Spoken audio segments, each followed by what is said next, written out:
السلام علیکم ورحمۃ اللہ وبرکاتہ۔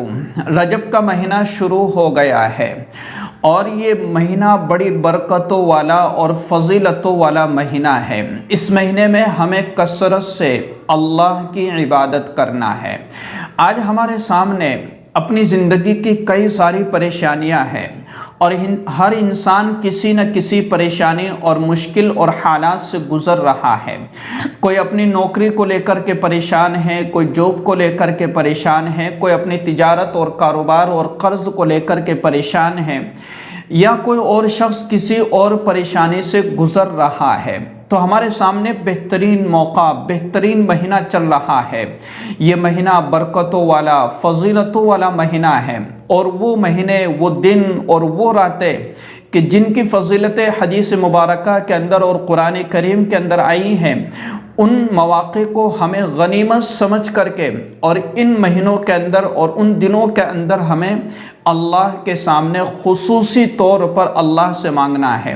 یقیناً اللہ تبارک و تعالی ہماری مشکلات کو دور کر دے گا۔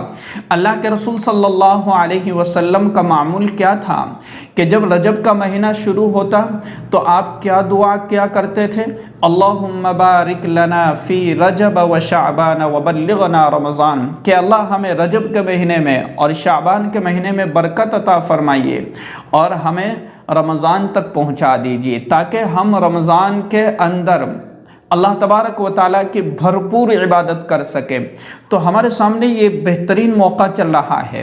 ایک خاص وظیفہ میں آپ کو بتلانے جا رہا ہوں کہ جو انسان پریشان حال ہے یا حاجت مند ہے اور ضرورت مند ہے اور کسی پریشانی اور تکلیف سے گزر رہا ہے، وہ اللہ تبارک و تعالیٰ کے سامنے اس طریقے سے دعا مانگے اور 2 رکعت نماز صلاۃ الحاجہ پڑھے۔ پوری ترتیب اور طریقہ سمجھ لیجئے گا اچھے سے۔ انشاءاللہ اللہ تبارک و تعالی ہماری ہر ضرورت کو، ہر مراد کو، ہر تمنا کو اور ہر خواہش کو پورا فرما دے گا جو ہماری جائز تمنائیں ہیں۔ دیکھیے، سب سے پہلے ہمیں نیت کرنا ہے 2 رکعت نماز صلاۃ الحاجہ کی۔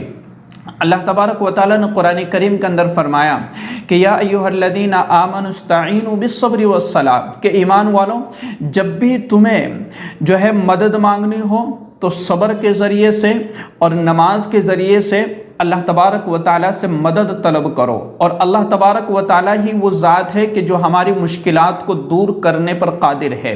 اور اسی طریقے سے اللہ کے رسول صلی اللہ علیہ وسلم کے بارے میں آتا ہے کہ جب آندھی چلتی تو آپ فوراً مسجد کا رخ کر لیا کرتے تھے، فوراً۔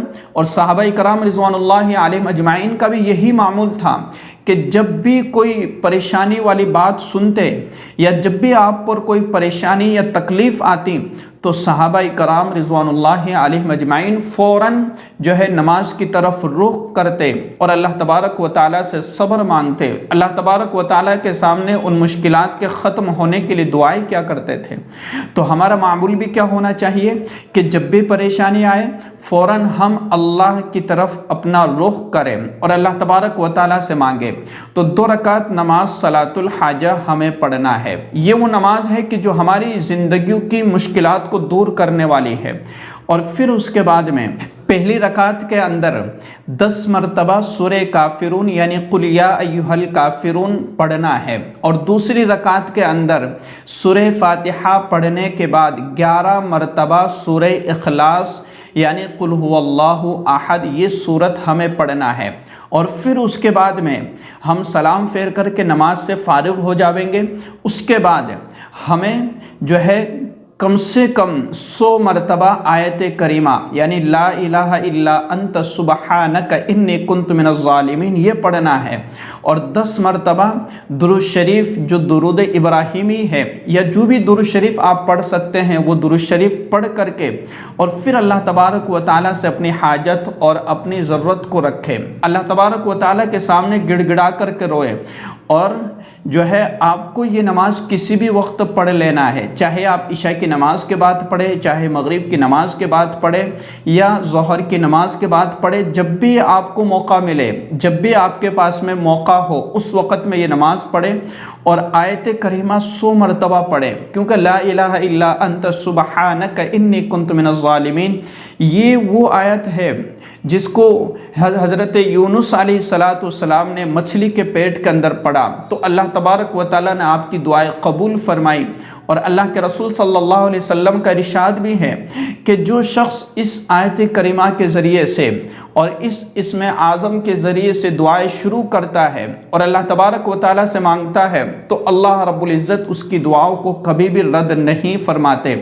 تو ہمیں یقین کامل ہونا ہے۔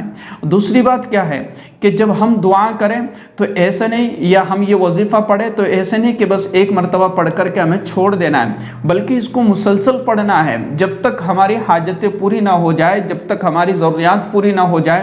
ہمیں تسلسل کے ساتھ، مسلسل روزانہ پابندی کے ساتھ اس عمل کو کرنا ہے۔ انشاءاللہ اللہ کی ذات سے امید ہے کہ اللہ تبارک و تعالی ہماری ساری جائز حاجتوں کو پورا فرما دے گا۔ اس ویڈیو کو زیادہ سے زیادہ شیئر کیجیے گا۔